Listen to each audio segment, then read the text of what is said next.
my name is Angelic I'm a Reiki master practitioner, and I chose to do a presentation on Reiki and how it can help to heal your mind, body, and spirit. Really cool. It has really changed my life, so that was the main reason I wanted to present. I just want to spread this energy as much as possible, and what better place than Love Fest? The vibe here is absolutely amazing, and I've thoroughly enjoyed every workshop I've gone to from Illumination Station. You guys are amazing. And I chose to do a presentation on Reiki and how it can help to heal your mind, body, and spirit. Really cool. It has really changed my life, so that was the main reason I wanted to present. I just want to spread this energy as much as possible, and what better place than Love Fest? The vibe here is absolutely amazing, and I've thoroughly enjoyed every workshop I've gone to from Illumination Station. You guys are amazing. It's all the same energy.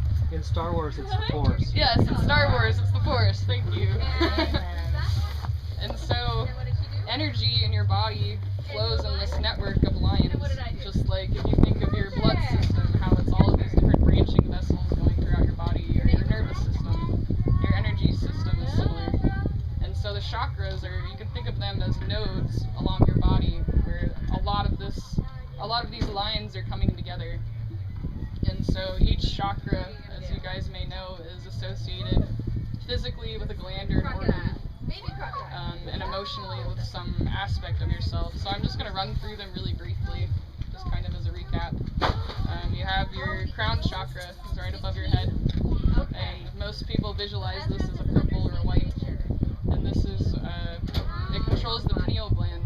And there's a lot of things that your pineal gland does. First of all, it's involved in the production of 3 really key hormones. Serotonin, which has to do with your happiness and your sense of well-being. Melatonin, which is your sleep hormone. And then DMT, which, we're at a gathering like this, some people take that recreationally, but a lot of those people don't realize that you can actually release DMT naturally while you're meditating. And it's when you're activating your pineal gland, you're releasing DMT, and that's what gives you that feeling of heart expansion and connection with everything around you, and just that really blissful union. And so that's the first one. Your third eye chakra is right here in between your eyebrows, and that most people see that as indigo.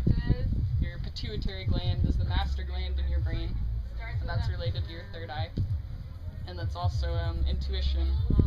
Another thing I like to talk about with your third eye, I'm sure you guys have heard the idea that you create your own reality through your thoughts. And then who am I?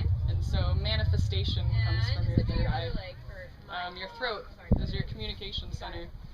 Now that can be just like I'm communicating with you guys. That can be communication with spirit, like you've heard channeling. And that's blue, and that has to do with your thyroid or your metabolism. Your heart has to do with love in all senses. One thing that a lot of us neglect is love for ourselves. And that's a really big problem, because everybody around you is a reflection of you. And if you have conflicts with people, if you have arguments with people, people just rub you the wrong way. It's usually a part of you that you haven't accepted in yourself, that you're seeing reflected in that other person. And that's why it doesn't resonate with you. So your heart, you have your self-love, love for other human beings, love for animals, other forms of life, and then the universal love that I was talking about. Your solar plexus is right above your belly button. That's yellow, and that's your ego, or your power, your will center. And next to Ezra was... And then physically it's your digestive organs. So you have your sacral chakras right below your belly button, and that's your center for sexuality and also creativity. So sexual energy is creative energy, and if you've heard the term kundalini, that's what that energy is referring to. And then you have your root chakra, right your cranium, and that is what grounds you to this physical, three-dimensional reality. That's what keeps your head from floating away in the clouds and keeps you connected to Earth. And physically, that would be your foundation, your bones, your blood, your muscles. What did she do? So that's just a rundown. Now, how do chakras relate to Reiki? Well, when you are giving a Reiki healing, it's really beautiful. Like it is an expression of love, and the way that I like to explain it to people is that concept. Father, Son, Holy Spirit, Earth, Mother Earth, Father Sky, everything in between. So when you're doing Reiki, you're forming a trinity between your higher self, that part of you that is God, the higher self of that other person, the divine, and you're bringing through that divine loving energy. So when you're doing Reiki, you're bringing in that divine loving energy, and that is what you're using for healing. And you know, I teach classes and I tell people when they're doing Reiki for the first time, the most powerful thing that you can do as a healer is to first heal yourself, and then to learn how to connect to something that fills you with gratitude, fills you with love. And it's that vibration that is creating the healing. And the more that you can open your heart to that, the more that you will feel it flowing through. And I guess that's another thing I want to talk about, is how people perceive energy. I guess I'll just take a quick toll here. How many of you people meditate on a regular basis? Okay. So as you're meditating, do you sometimes get sensations like heat or tingling, or like a warmth spreading, anything like that? So that would be an aspect of clairsentience or psychic feeling, I guess.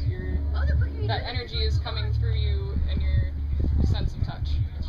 Some other people, when they're meditating, they may get like waves of colors or colored lights. Falling on your ears. Now that's another sensation.